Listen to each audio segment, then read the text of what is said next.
Hello, everyone, and welcome to the Shakespearean Shrew. I am your Shakespearean Shrew, Karen Feiner, professor from the University of Oklahoma and lover of all things bard. This podcast is going to be a decorum be damned entrance into understanding Shakespeare's stages, for there are many and all the players clement. We are at the Mermaid Tavern with Adam Randell, associate professor of psychology and director and actor. Quite the trifecta. We've had a lot of people who are like, fight choreographers and actors, and this is my first professor of psychology and director and actor. So Yeah. it's quite a feat. So I'm so excited that you're here today because this is our final week. We're ending Macbeth, and then we are moving into, as of September 12th, Hamlet. And so both of these figures are kind of doozies of a character. You've got Macbeth, who acts and then laments over every single one of his actions, only to do the same action all over again. And then you have Hamlet, who talks himself into circles as he tries to figure out if he should act, when he should act, why he should act. And that's not even talking about some of our other characters in that play, such as Horatio, Lady Macbeth, Ophelia, even the weird sisters in Hamlet. There's a lot of characters, so I'm really excited that you're here, and maybe you can help us kind of understand these characters a little bit better. So, with Macbeth and with Hamlet, what are some of the difficulties you think that exist in playing those kinds of characters? And what are some of the thoughts that you have for actors entering into such an attempt? Well, to be fair, I've not done much Shakespeare myself. I think I may have only ever done a scene in acting class. From which one? Do you remember? I don't. Long time ago. But Macbeth is one of my favorite shows, but it's been years, over a decade now, since I've read that. But one thing that I remember about Hamlet, this has been less than a decade since, is, and this is largely true of most of the characters that I'm familiar with in Shakespeare, is that they're far more thoughtful and reflective than anybody is in the life. And so, we get these monologues where they're carefully considering, thoughts, plans. Honestly, very rarely do people actually ever do that. So is Macbeth the more realistic character then, the one who tends to do and then think, rather than the one who? If people are going to think, yes. So in general, thinking is costly. So the brain consumes something like 20% of our calories. So it's pretty well established in the literature that humans are, the phrase that's commonly used to describe them are they're cognitive misers. So they're very miserly with their thinking.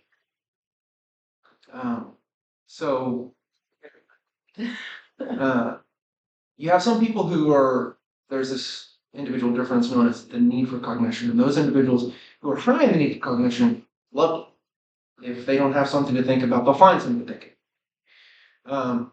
But your average person doesn't tend to be high in the need for cognition because cognition, it takes a lot. It takes a lot out of a person.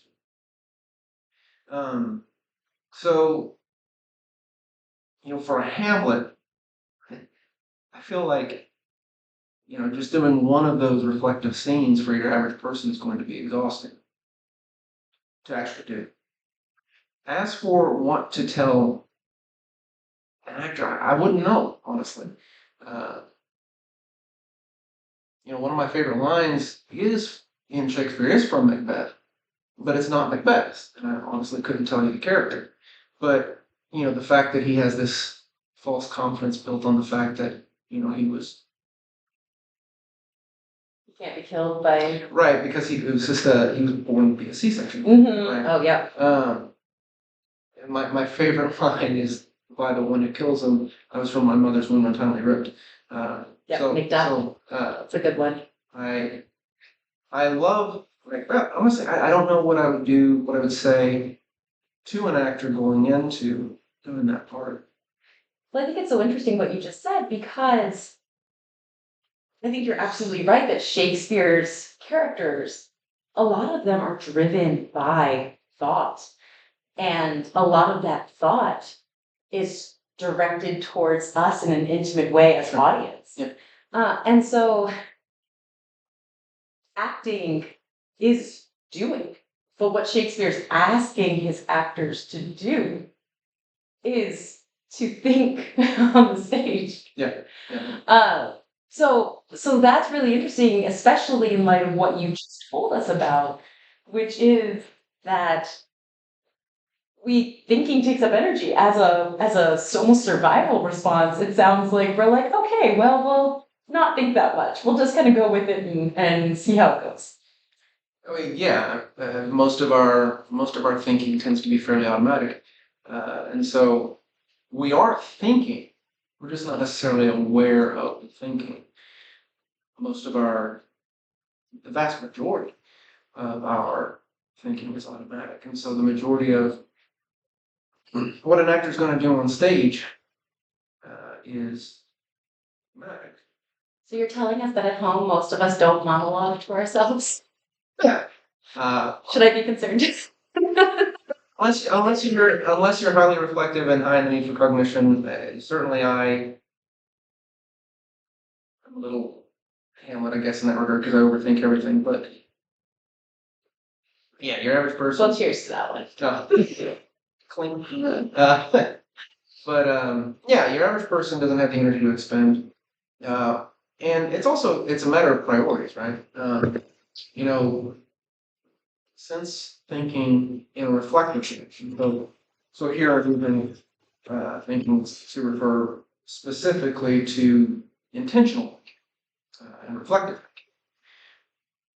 Since it's so costly to do, honestly, there needs to be some reason to invest that energy. And so what we often find is that people will think if they have a reason to think about it. It's all the other things. So back to what I said. It's a matter of priority. They'll think about the things they have to think about, or they want to think about. But beyond that, they tend to shut it down. So with somebody in the situation that, if I'm remembering right, Hamlet finds himself, it makes sense that he would be thinking about. Clearly, there's a lot going on. I mean, your father's dead. Your mother has shacked up with your uncle. It's a rough one. Right. You need some Dear Diary time. Right. Yeah. So with these, we talked a little bit before we started recording, and you mentioned the fact that sometimes, especially new actors, tend to read the wrong things into characters in terms of motivations, in terms of understanding where a character is coming from. Can you give us some insight into what you've seen in your experiences and maybe a way for these new actors to reconsider how to engage? Well, I think the biggest thing that I've noticed, and honestly, this is also true of your statesman actor, if they're American, is that they, as I said before we started recording, they're very focused on the self. Right? They're very focused on what this character would do, right? Which is very typical of an independent self-control, which is what most of us have here in the Western world, which highlights the self and, in some situations, exalts the self above the situations in which they find themselves. Honestly, the typical American isn't going to say, well, I'm not influenced by other people, but what they are probably going to be what they probably would say is that I choose what influences I allow. And that's honestly not true. In fact, we dismiss a lot of the social influence that people have over us, and it's the virtue of our dismissing that social influence that can actually coerce us to act in certain ways. For instance, there's a whole, I mean, it's dated research now, but so far as I know, it was never just confirmed. People just get tired of confirming the same thing over and over and over. Something called the hypocrisy theory. It's built out of the cognitive dissonance literature. And basically, it when you have someone make a claim about themselves publicly, they are far more likely to behave in a manner consistent with the way they declared it than compared if they were to say this to you in private. If they say it in public, they're more likely to follow through. If they just say it to you in private, they might. So they preach and then they practice. Rather than practice what you preach, they preach and then they practice. Right. Got it. Okay. But only if they preach in public. Yeah. I mean, already I'm starting to rethink Macbeth, because a lot of times with Macbeth, people are like, oh, the weird sister started this whole thing, or Lady Macbeth pushed him into killing, and so she bears some of the culpability for this. And it almost sounds like what you're saying is, rather than being receptive to those suggestions, he might be considered reactant and acting almost in opposition, like you don't control my fate, I control my fate, I will act and create my own. That's absolutely a Western interpretation, right? So the notion that I must have that you have taken some of my autonomy, and so I need to reestablish. Like that's reactive theory. That's textbook reactive. And that's very Western, right? It's very Western. We're an egocentric society. Right. I need my autonomy. And, Shakespeare is European, so it makes sense that, people, it probably isn't too far off what Shakespeare might have originally thought. Well, it's interesting because in that time period, it was coming away from a caste system where everybody knows their roles. Religion dictates your roles. Religion dictates if you are saved or damned. And so you don't have a lot of autonomy, and they're moving into a period where they suddenly have some agency. They're starting, and especially the playhouses and the players, they created a realm where they weren't reliant upon the system of apprenticeship. And so it was breaking away from a lot of things that everybody kind of held to be true. And so everybody, my students are always like, why do we have to read the old white guy stuff? And I'm like, well, just to be clear, he was the original, the OG rebel, and the original outsider. He was on literally the outside of London City in a position that put him as an outsider. And so I'm writing a book actually called Shakespeare's Outsiders. And I would love to hear your definition of what an outsider is. How would you define it? And what makes somebody an outsider of a community?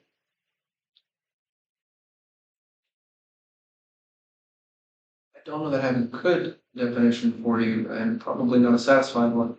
But the best I could come up with on the spot would be something along the lines of, in the truest sense, there isn't an outsider. Unless we're talking about a hermit, or we're talking about, someone who's an outcast from all societies. Because people are inherently groupish. And so the closest thing to an outsider would be someone who's not a member of your group. And especially in modern society, we're just inundated with groups. In fact, that may, ironically, be contributing to some of the awfulness epidemic, largely because of certain consequences of being oversaturated with choices. But, so I don't know that I have a good definition of outside or beyond, just not a member of mine. Yeah, and I think that's great.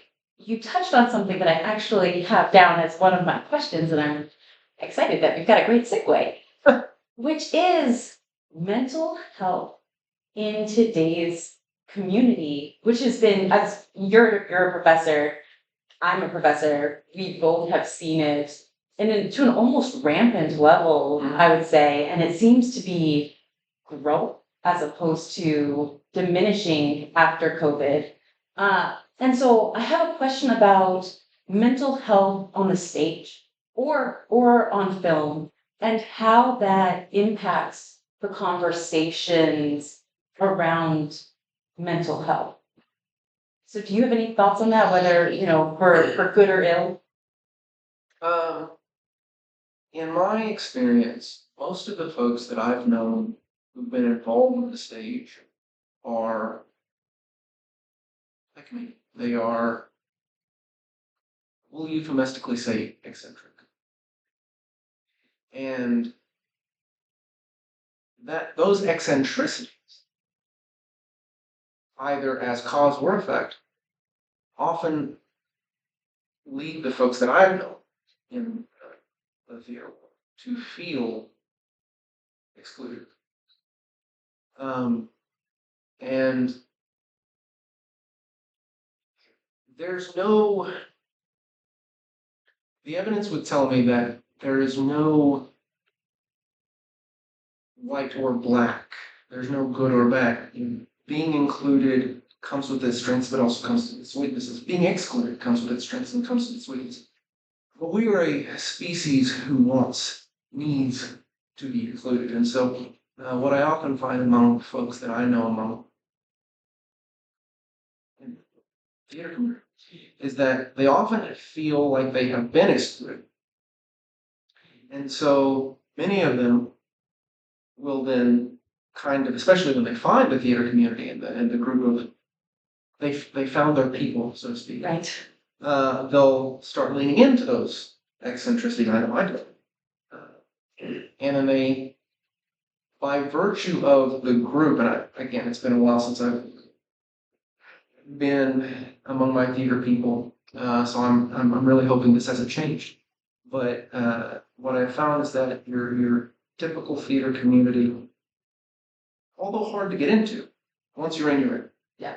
And no matter what eccentricities you have, short of committing an egregious moral violation, no matter how odd you are, no matter how far you deviate from the mainstream, that's what I really mean by odd, you're praised and you're rewarded for that. And so you're included. And so that can mean that the theater can be a home for people who would otherwise be excluded.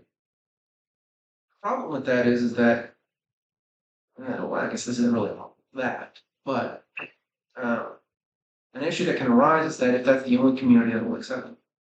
And so they at night when they go to rehearsals, they're with their people. But when they're out and about, they're on weekends, they're not in the show, they're not with their people. So that can exacerbate this degree of loneliness. And loneliness is we're not built.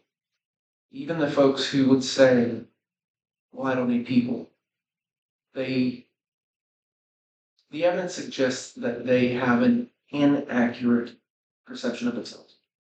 Oh, I don't need people. Maybe we do. Probably do. Well, it's interesting as we're going into Hamlet, because I almost feel like Hamlet is a play about loneliness, where you've got Hamlet who has self-isolated for very specific reasons, but nonetheless, he is closed himself off to his friends, to Ophelia, to his mother.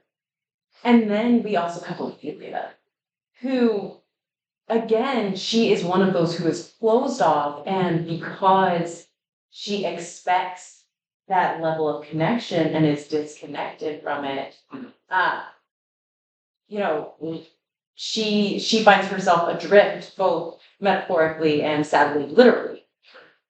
So I think that that's really an interesting connection to that loneliness aspect that seems to be so prevalent, and to that idea that you talked about, where there's pros and cons to being in whatever group you're in, right? Because Raymond Williams talks about the dominant group, which the dominant group doesn't really need a definition. They're the dominant ones. They're the ones that are They're the ones with power. Yes, and then the emergent, and the emergent is the new, and what you talked about, the eccentricities, those aspects of pushing the societal envelope, whether it's in terms of gender, whether it's in terms of whatever that is. Yeah.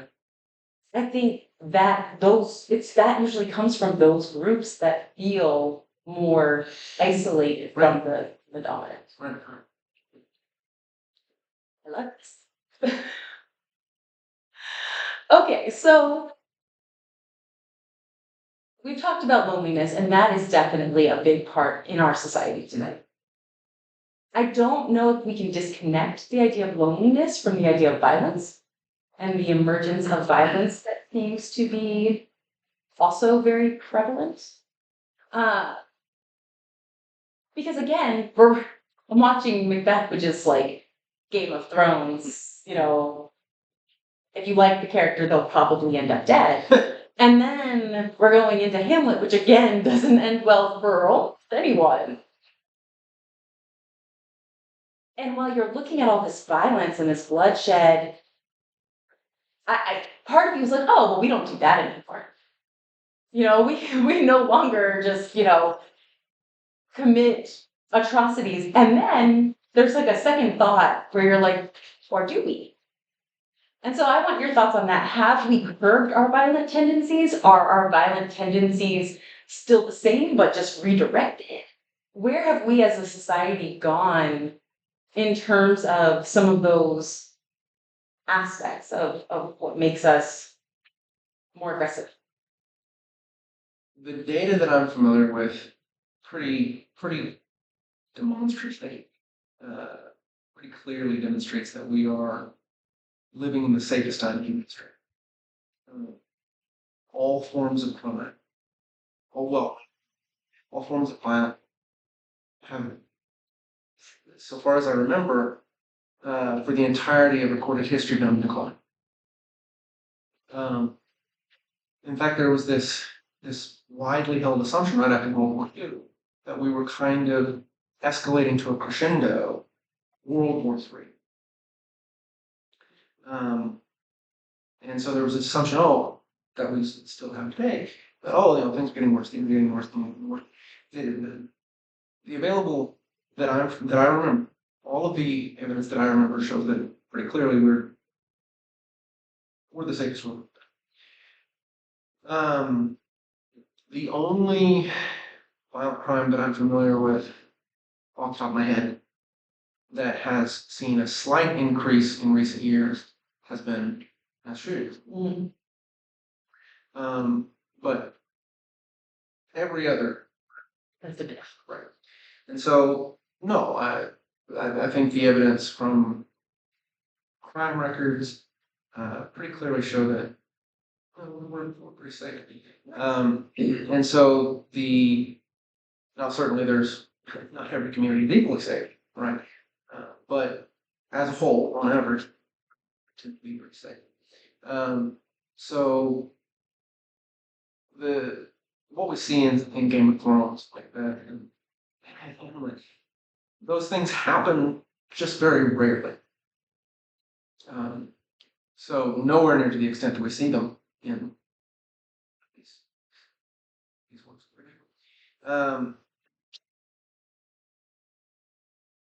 We also know that, so there was this notion a long time ago, the notion that we can divert our aggressive tendency with the valve theory of aggression or catharsis Yes. theory. It comes from a lot of Freudian thinking. And the available evidence pretty clearly shows that that's not the case. And in fact, if we are feeling angry towards someone or like we want to aggress against them, behaving in an aggressive manner actually maintains the aggression rather than diffuses. Right, rather than diffusing. So there's again that's another one of those misconceptions we were talking about is that no, in fact, if you act aggressively, it's probably going to cycle up. So, because I've heard a lot about like the catharsis aspect of it, and so I think this is really interesting to me because when it comes to football games, when it comes to theater and why we go see tragedies, a lot of times the response is it's cathartic. It's cathartic for a community to go through these feelings of pride in your team, and then like excitement when you win or the loss of losing, without actually having to enact violence. But it sounds like what you're saying is this is the best way to get out those Well, issues. sir, with aggression specifically, probably not the best. In fact, the football game is going to be more likely to have a fight at it than because if it was cathartic, then all those people out on the field, they should be the most cathartic on the field, and yet they're the ones getting fights. Because they're amped up. So no, it's it's, at least with aggression, and I can't speak to other emotions because I'm not familiar with those with the role of catharsis in those emotions, but certainly with anger and aggression, violence and aggression, which we define slightly differently, largely in degree. Violence is more destructive than aggression. Aggression begets aggression. Mm-hmm. So, I more than like what is happening in that gets attributed to catharsis. From what I know, what I would guess is that when you're watching an engaging piece of media, right, then you are not thinking about the woes of your life, and we experience something I think is interesting. Emotions that towards an event that we are co-experiencing tend to be turned up. So if I'm watching, a piece of media with a group, and that piece of media is already engaging, then my experience with that piece of media is going to be amplified by virtue of being with other people. And so if there's laughter, if there's tears, if it's engaged, then I have had a point of a little while where I haven't had to engage in thought about my worries and my concerns. And I've been able to just enjoy this piece of entertainment, and every aspect of my experience of that entertainment has been turned up. So every laugh is bigger, right? And so almost certainly it will make them feel better after. But that's not necessarily good. Right. Yeah, I actually read an article that said you're 30 times more likely to laugh in a social situation where you had other people laughing around you than if you were by yourself. And I was like, that's a big number, 30 times. So with you've done both. You've done dramas, you've done a few comedies. But at this point, I've probably done more comedies than dramas. So what's the difference in terms of audience response, right? Because you just talked about the heightened feelings. And so I'm guessing that they're on both ends of it, either the laughter that gets heightened until your face hurts, and then the sobbing that happens. So what are the different Is the response the same where both times, whether you just sobbed your eyes out for 2 hours or you laughed your ass off for 2 hours, is the response relatively similar in terms of having that reprieve from your own, from being the center of your own universe? I would suspect so. I have no reason to think otherwise. At least none that's occurring to me. Now, from the perspective of the folks on stage, it's different, right? Because if they're laughing, with the lights, you can't see them. But when they're laughing, you can hear them, right? But I feel like most actors would tell you, it's the second you're in front of the stage, everything gets turned up. If you were already bad, you're getting worse. Right? If you were already well practiced, you're doing well, and that's the textbook example of. In fact, I use that example in my social psychology classes when I'm talking about social facilitation. I mean, so from the actor's perspective, comedy's probably trigger. Sorry, because you hear the reaction, whereas with drama, if you're doing it well, unless they're bawling, they're probably still silent. And so it's a little harder to get a read out. So, but from the audience's perspective, I don't know why those Would have different yeah, if they're equally engaging performances. And there's sometimes when you have an actor or cast you love them, but they're just not that engaging. Which do you think is easier for an audience to engage with? Comedy, tragedy? I don't know. My suspicion is comedy.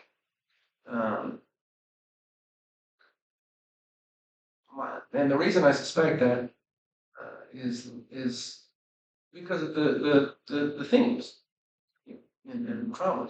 Whereas comedy is all about mistakes, misunderstandings. Things we've all done. Yeah. Well, and certainly drama probably includes a lot of the things we've done and experienced too, but not things we want to reflect on. Not things that we enjoy thinking about and reliving.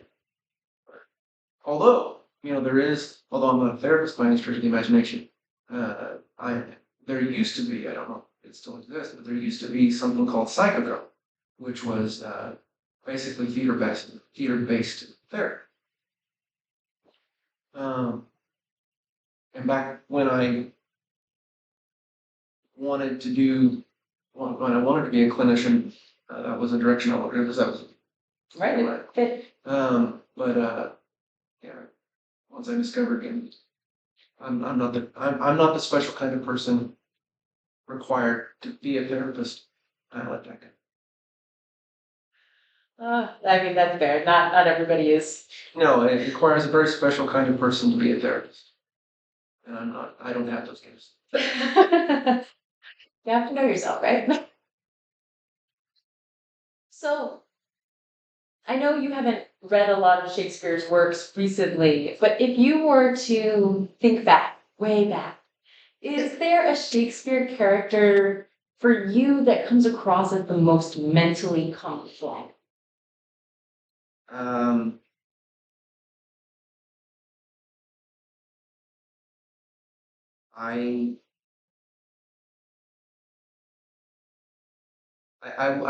don't have a confident answer to that. I can tell you about one of my dream roles, and I only have a few, is Iago. Because I love the duality and the machinations and so I think he's fun. But from what I remember, a lot of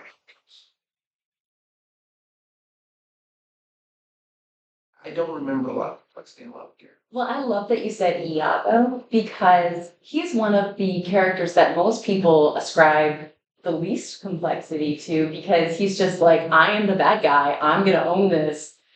I'm destroying everything. Let's go. Right. And so I think I would love to hear in terms of your understanding of him, if you were to take on that role. What would you take on as your motivations or the way that you went about understanding why he did or why he does what he does? Well, from what I remember, He's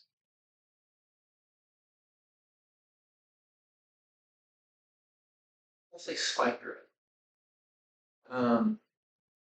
He wants a degree of power that's not being given to him, and someone is being given power, praise, and exaltations that he feels he's equally entitled to and not getting. Again, if I'm remembering. No, you are absolutely remembering. So, I forget the club. So, I feel like I'd probably think about all the reasons why I would be spiteful, but he also seems to be someone who's willing to play the game. He knows that he's not going to be able to, or at least it seems like he recognizes he'll never beat Othello in a fight. But he seems like he's pretty confident that he can outwit Othello. And so that's one of the things I say about the duality of Iago, because on the one hand, he's close to Iago, he's friends to Iago, as far as I remember, or at least he acts like it. And he gets I forget the prince's name, convinces all these people to do all these things, and so he's playing friend to all these people, which to be a friend to all people means you are very different people to very different. You are different people to different people. And so that intrigues me. That sounds fun. So a lot of spite and a lot of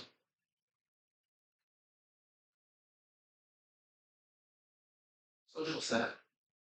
And is that, I mean, you mentioned earlier that it's no longer here is your community. It is now here are your communities, because we live in a world with so many communities.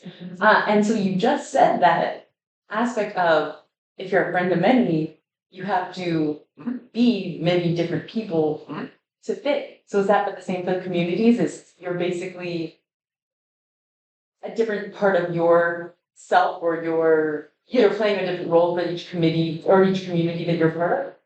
Well, we certainly are. I think it's pretty clear that, because there's a whole field of research just on the self, pretty clearly demonstrates that we are shaped by our groups. And so we take on a different self-schemata, a different mental representation of the self in each of those groups. And that as those different mental representations come online, they guide how we act in all those circumstances. And so we can be different people to different groups. Now, usually there's something called identity harmony. It's when your multiple identities are mutually driven, I'll say. They're all pursuing similar goals. And so when you have a high degree of identity harmony, people tend to be better. They experience a greater well-being. But so if groups were very disparate from one, then you would have a high degree of identity disharmony. And that doesn't tend to bode well. But it's also, when I say things like, "Oh, you're different people in different groups," to people they will often assume, "Oh, well, isn't that two-faced?" Well, for some people, like Iago, it may be two-faced. It may be intentional and malicious. But the majority of us, it's not. We don't even think about it. Honestly, we probably wouldn't even realize that we've made any changes until we interact with someone from one of our other groups.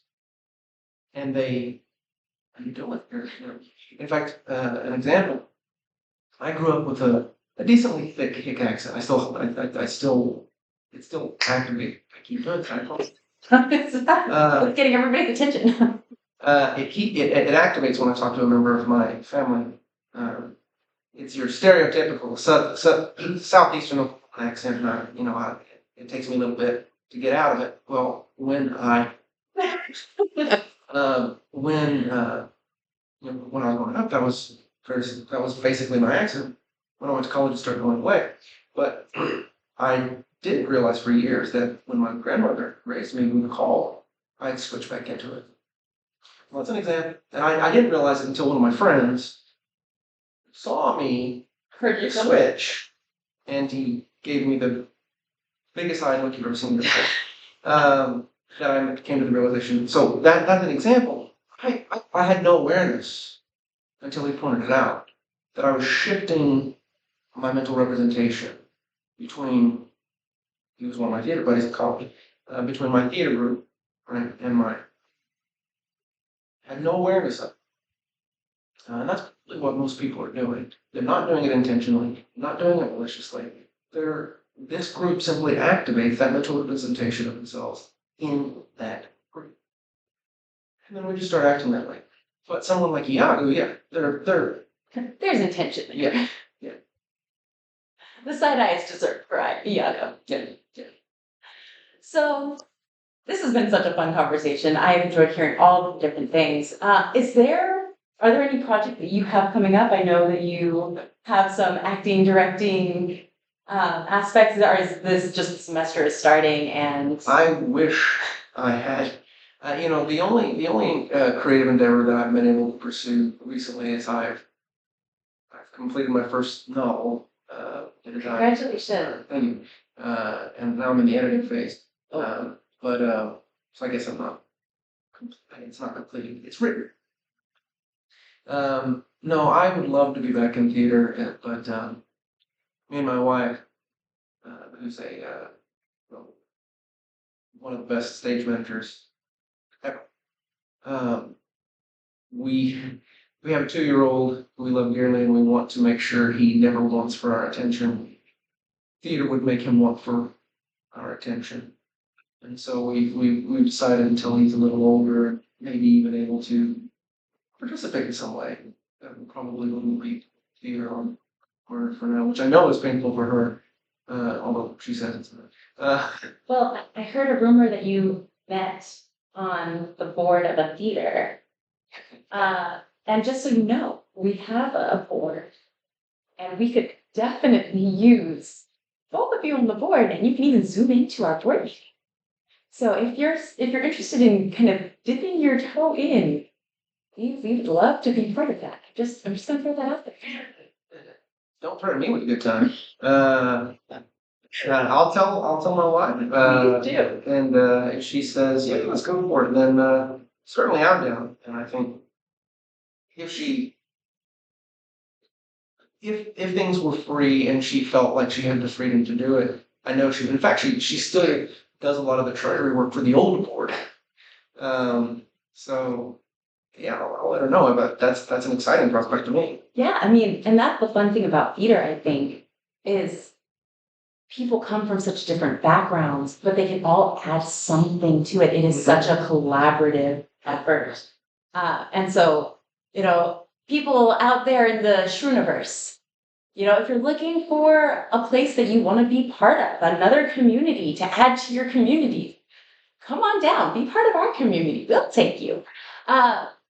I also did want to mention our 40 for 40 because this is going to be the last week that our 40 for 40 is going to be up, which is we are turning 40 years old. By we, I mean the theater and myself. And in our deep desire to keep going for another 40 years, the theater and myself, we are asking for donations from our lovely audiences of $40, $20, whatever you got, we'll take it. And they're going to get matched. So whatever you donate to us by the end of the month, by August 31st, it will be matched. So please, please, please, if you have anything, if you want to be part of our community, feel free to donate or feel free to reach out and join the board or be an usher. Do whatever you want because like we've been talking about, community is important. And some of us we feel isolated. We feel like we don't have communities around us and we are here for you. We are here to be a community. So Adam, I just want to thank you so much for coming to talk with us. Yeah. I've learned so much from this episode, and hopefully you all have learned as much as I have. We're bringing you back, just so you know, so be ready. I wanted to thank you all for listening. I would love your feedback. What have you liked? What have you disliked? What do you want to hear about next? Let me know, and please subscribe. The links are all below. The links for the 40 for 40 are below. And just remember, all the world's a stage, so you too can be a shrew.